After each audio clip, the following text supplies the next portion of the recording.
start with the first game on Thanksgiving. That's Packers at Lions. The Lions are 2.5-point favorites. The over-under is 48.5.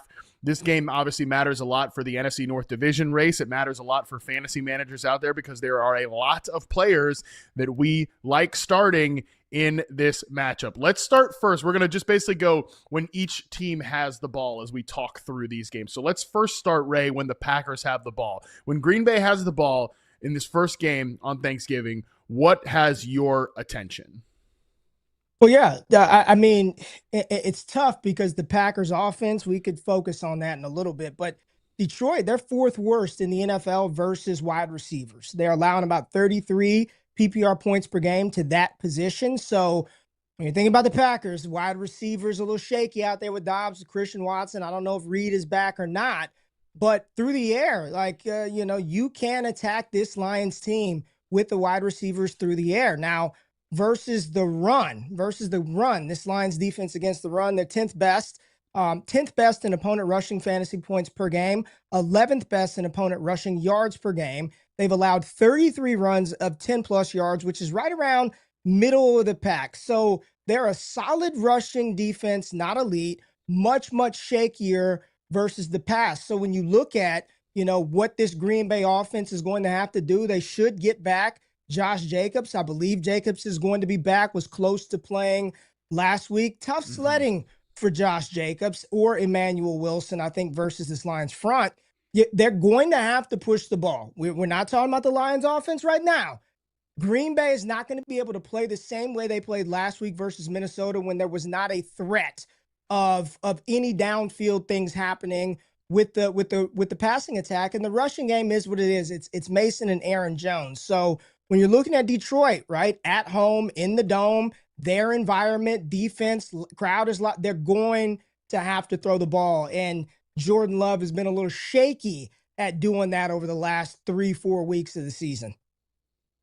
Yeah, really good start here. And as we're taping this, we're finding out right now two things. Number one, the over-under just moved to 49 points. So people are betting the over on this one. So that is good to see from a fantasy point perspective. Also, Josh Jacobs with his knee injury, Jaden Reed with his shoulder and foot injury, and Matthew Golden with the wrist injury, all listed as limited participation in practice today. So I'm with you. I think we see Jacobs. He probably, if it was up to him and they didn't have a short week here, I think he would have gutted it out and played last Sunday. I agree with you on that one. But good to see Emmanuel Wilson, honestly. I mean, Emmanuel Wilson, pretty good game. Pretty good game from him last week. So I think he's a rather nice backup running back for them. He gave him 100 yards. Josh Jacobs hasn't been churning out a lot of these 100-yard games as of late. And I don't think that Jacobs is bad or anything. I'm not slandering Jacobs, but it hasn't been the most explosive run game in Green Bay this year, which I think in this one, a probably not fully healthy Josh Jacobs, some of the issues that they've been having at guard, and the fact that you read off some of the stats about the Lions run defense. I had this one that the Lions allow the fewest yards after contact per running back rush attempt. Like not only do they kind of defend the run well from a line perspective, they rally and tackle. Their linebackers are playing really well right now. Kelvin Shepard, obviously a former NFL linebacker himself, he has these guys flying around back there. I don't think we're going to see, I think Josh Jacobs obviously still a fantasy starter. He's still a running back one. He always has a good chance to pop into the end zone here.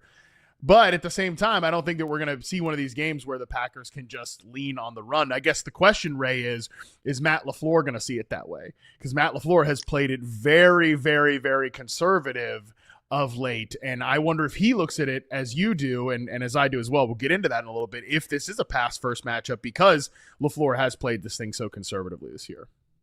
It's been a little, well, first of all, because Emmanuel Wilson is on the screen. Listen, I think Jacobs gets his customary work, but I also wouldn't be shocked if Wilson continued to get touches for Green Bay. Prior to Jacobs being out, I mean, he was getting some touches. He was involved in the offense week in and week out. So I am curious to see what it looks like with Jacobs maybe not 100% healthy and then pushing for the playoffs. Love what Emmanuel Wilson gave him last week. But yeah, what does LaFleur do? It's been What's the issue? Is it LaFleur and what he's done to call the plays and to manage the game, or is it simply the fact that like they don't have the bodies out there, Matt? They don't have Yeah. a true I gotta cover it, respect them guy, snap in and snap out on the outside. Tucker Kraft is no longer there. This team has changed a lot, and we still have this because the quarterback Jordan Love is pretty good. We still have this expectation for them, but it's much different without Tucker Kraft. So I think some of the criticism that LaFleur has received of late, it's a byproduct of who he's got out there. You got John Fitzpatrick's, Jacobs is banged up, Watson's working his way back from an ACL tear, Wicks is in and out of the lineup, and Romeo Doubs is just kind of Romeo Doubs. They're trying to figure this thing out still. So we'll talk about Detroit's offense. This could be one of those games where they say we're just going to try to limit the amount of time that they're on the field in their home space, and we just run the piss out of the ball this game. It's a good point. And I wonder even if that's the approach here. I wonder if Emmanuel Wilson is still involved a little bit. I said he ran for 100 yards. I was like, when's the last time Josh Jacobs ran for 100 yards? He hasn't run for 100 yards all season. Emmanuel Wilson's 107 rushing yards is actually the most by a Packers running back this year. Josh Jacobs has not run for 100 yards in a game since about actually literally a calendar like 1 year ago on the calendar, November 24th, 2024 against the 49ers in a 38-10 win. That's the last time we saw Josh Jacobs run for 100 yards. Now, again, Josh Jacobs is still really good, and he has, 95 yards. He's got 94 yards. He's got a 94-yard game more recently than that. But, yeah, it's not exactly been this explosive season for Josh Jacobs. And again, some of that is – I think that Jacobs might actually benefit from having a little bit of work taken away from him. I know fantasy managers probably don't want to hear that, but he's basically just been the show. I wonder if a nice compliment from Emmanuel Wilson actually might help Josh Jacobs a little bit, especially while he's banged up here. So I wouldn't assume that Wilson, who I think has acquitted himself well, completely goes to the bench here. But I do want to talk a little bit about this Green Bay passing game, because while I'm with you that there's a good reason they've played it conservative with some of the injuries here and just this constant rotating cast of characters, and also just a little bit of the inconsistency from Love, the injuries on the offensive line. I mean, not having Jenkins at center and having the play that they've gotten from guards that they've invested in, I think has been problematic for the passing game overall. Yet, on the season, Jordan Love still ranks 4th in adjusted yards per attempt versus man coverage this year. He is up there with one of the most efficient quarterbacks when throwing against man coverage. That's a good matchup this week because the Lions play man coverage at the highest rate in the league on late downs at 65%, and they give up the 9th highest points per drop back according to fantasy points data. I'm going to say it off the top. If I cite a man coverage defense stat, zone coverage defense stat, it's from fantasy points data. That's good for the rest of the show. I'm not going to say per fantasy points data 50 times in the damn show. Time, okay, yeah. So I'm not going to do it every time. But so the Lions play a lot of man coverage. Jordan Love has been good throwing against man coverage this year. Listen, the stat that I first hit you with, they're 4th worst, Detroit, 4th worst in the NFL at allowing fantasy points to the wide receiver position. 4th worst. And a lot of that comes from the fact you get out there and you don't have the horses and the bodies to get it done. Yeah, you're probably going to get eaten up down the middle, over the top, and every which way in direction when you're running that. So listen, there are some pieces to this Green Bay offense that I've continued to talk about that I like. And I think some of the trends and the usage trends are leaning towards a certain Green Bay wide receiver, Matt, that you may touch on. But yeah, Jordan Love's going to probably have to throw the ball. You're probably going to have to throw the ball in this one unless that defense shows up again. And I got some more stats and data on that and when we get to Detroit's offense. Yes, as always with the Packers, as you're alluding to, it's trying to find the right wide receiver, which has been a struggle for years now. Ever since Devontae Adams left town, it's constantly Sauron's eye is moving in terms of where is the priority in this Green Bay Packers room. Tucker Kraft was the man beater for this team, which always makes me sad anytime we have to talk about Tucker Kraft at this point. But he averaged 4.16 yards per route run against man coverage this year. That is easily, far and away, the best on the team. He obviously is not playing in this game, so who else is it going to be? You mentioned it. I think I'm curious what the Trinity says about this player, Christian Watson, since he's been back. 2.63 yards per route run against man coverage this year. He turned in a season high 92% route participation last week. I don't think, Ray, that the plan was Christian Watson 92% route participation just a month after returning from this ACL injury that he tore in January of this year. And yet, because of the injuries, and because I think Watson has played some really good football, especially in contested catch situations, which I kind of criticized him for in his second season. He was really a bit of a journey there. He's had great hands and tight coverage this year, so I'm cursing him. He's almost certainly going to have a bad drop when everybody's watching on Thanksgiving. Sorry about that, Christian. But yeah, I think he has become, at least for now, the most trustworthy Packers wide receiver. I'm 100% in agreement with you. He has since coming back, he's been consistently solid with opportunity and room to grow from a usage standpoint. Number one on the team in usage. You can see that on the screen right there. Trinity kind of looks at all those things: targets, first downs. It's Christian Watson, followed by Romeo Doubs, followed by Dontavian Wicks. All those guys are below the line, which means they should be producing a little bit higher based on that usage. But yeah, like, he's getting the air yards. He's top 5 in the NFL over since his time coming back in yards per reception. And when they do target him, he moves the sticks and he moves the chains for this team. He's the element of the big play. So when you're talking about a defense, 4th worst, allowing fantasy points to the wide receiver position, Matt, you also said not good man coverage. Like, this is a spot where Christian Watson should be able to find some success versus this Lions secondary. He has been, for a player who tore his ACL this calendar year, to come back and to get the opportunity, and whether it's because of necessity or just his overall raw talent that he has, I mean, hats off to Christian Watson. And he is one of those guys, if you're looking for a ceiling, right? He's going to get an end zone target. He's going to get a deep ball, 1 or 2 a game. Like, it's happening. And there's some meat that's been left on the bone here with some misconnects, some disconnect with Jordan Love. So I love the trend and the path that Watson is on, and I follow the usage. He's their team's most utilized player since week 8. Still just 48% rostered in Yahoo leagues as of Tuesday at around 5 p.m. as we're taping this right now. And I have a team, Ray, that about 2 months ago, I was feeling so awesome about the wide receiver room. I had Roma Dunze crushing it. I had Travis Hunter whenever he was ready to get ramped up. I had Garrett Wilson beating his ADP. I had Jordan Addison back from suspension, immediately plug and play. Well, if you can tell some of those names I've read off there, 2 of the guys ain't playing football anymore. Jordan Addison might as well not be playing football, and Roma Dunze's had a little bit of a quiet stretch here lately as well. I've been plugging in Christian Watson the last few weeks. I picked him up off waivers, and hey, like, he's somebody that I'm kind of happy to have as a wide receiver 3 candidate right now. And I think people this week, if you are in a tough spot at wide receiver, or you just want to watch one of your fantasy players while you're enjoying the mimosa before Thanksgiving, meal gets kicked off there, I think Christian Watson's in a pretty good spot here. We will see if a guy like Matthew Golden makes a dent here. Last time he played, he was a sub 40% route participation player, just not healthy right now. Wicks is a part-time player that I think is playing well in his role, but obviously not a fantasy viable guy. I don't know if Jaden Reed is going to play in this game. We obviously don't have a report on that right now, but it would be tough, right? I mean, even if he's there, I don't think he'll be like Christian Watson, immediately a full-time guy. Yeah, no way you could trust that. At this stage, what are we, week 13? So fantasy playoffs start.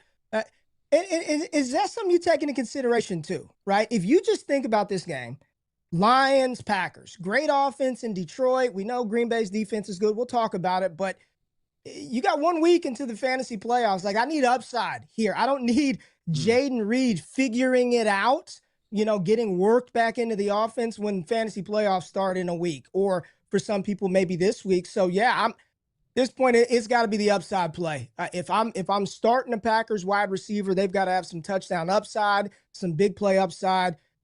The one that you really, really trust or can trust in that department is Christian Watson. I would not fool around with Jaden Reed this week. I will say, when he gets back, Whenever we see him back and like fully ramped up, I am at least excited about Jaden Reed back in this offense because I think he is sorely, sorely missed. He's another man coverage beater. So if he plays in this matchup, we could see like a couple big plays from him, but definitely somebody that should not be sub 40% rostered as he is right now. He should be on benches in case he gets back for this playoff run. And he is good, man. Yeah. I'm such a big fan of Jaden Reed. And it looked like he was starting to really take another step this year as an individual player. It's just how much is he going to be on the field? That's the question. So yeah, we know it's going to be Romeo Doubs. It's going to be Christian Watson. And right now things have been trending towards Christian Watson's way. Okay, let's talk about when the Lions have the ball here.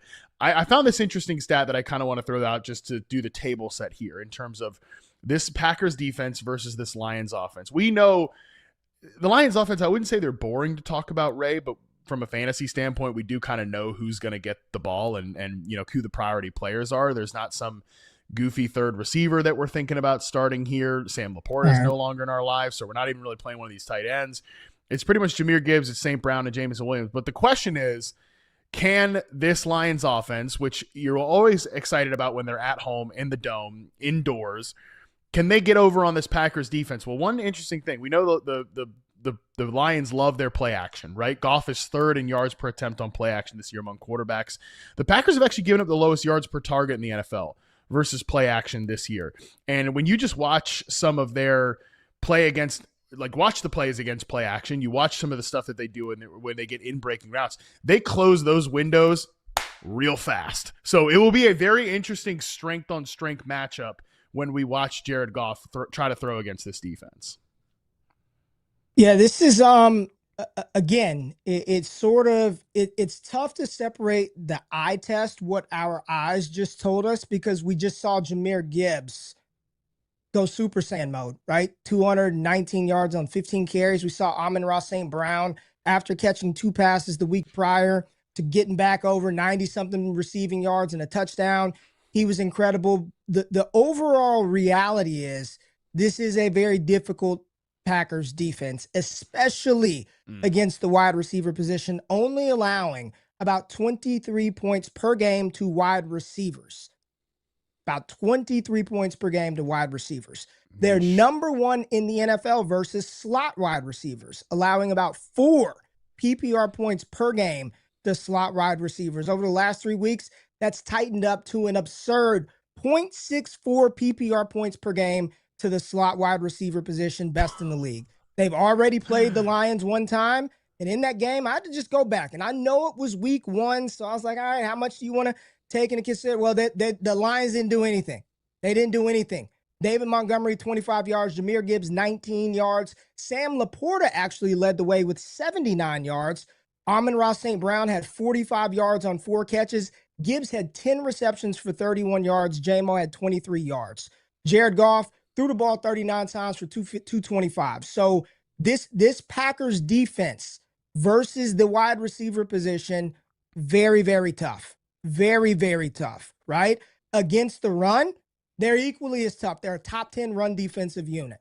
They've only allowed 20 10-plus yard runs this season, which is 3rd fewest in the NFL. So when we're thinking about the big plays, the Gibbs ripping off those chunk runs against the Giants, this team has allowed 20 10-plus yard runs all season long, 3rd fewest in the NFL. So where do they find the explosives at? This is one of those things where it's how much of this, what looked like last week offensively, especially in the second half, this unstoppable force of the Detroit Lions offense versus this immovable object, which is the Green Bay Packers defense. This should be a good game. All the data says Green Bay's got the advantage on defensively in this matchup and already won their first head-to-head matchup. Where are you at with this one?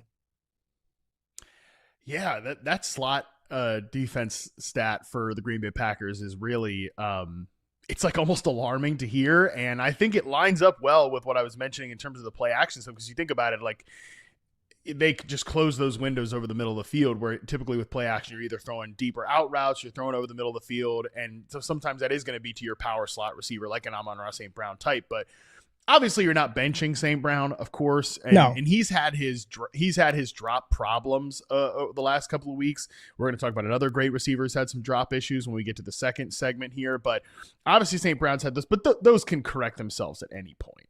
and he's too good of a player for that to last. I don't think it will last, and I wouldn't be surprised if he has a big game here because he's just that good, right? So, and he obviously plays a little bit outside as well too. So, I think the question really is, what do we do with Jameson Williams in this matchup, right? Like 3 targets, 0 catches, had a couple drops in this game as well. He left some opportunities on the field, and that's a part of this. But Jameson Williams, it's a bad matchup. It's an island game, 0 points last week. Do you have any conviction in a guy like Jameson Williams with all of those things hanging over our head? Absolutely not. After I pumped Jameson Williams up all damn last week, talked about him on this show, wrote about him in another piece on Yahoo, and he went out there and offered me. Just 0, 0, 0, 0 across the board. No, I don't feel good about it. I do think they do try to correct that to some degree. Get him an early touch, right? Try to get the ball to Jameson Williams, but I've got low conviction. I feel like that will just happen, and that's normally what happens. You go 0 catch, we'll try to throw you the ball. This is an incredibly difficult matchup for the wide receiver position.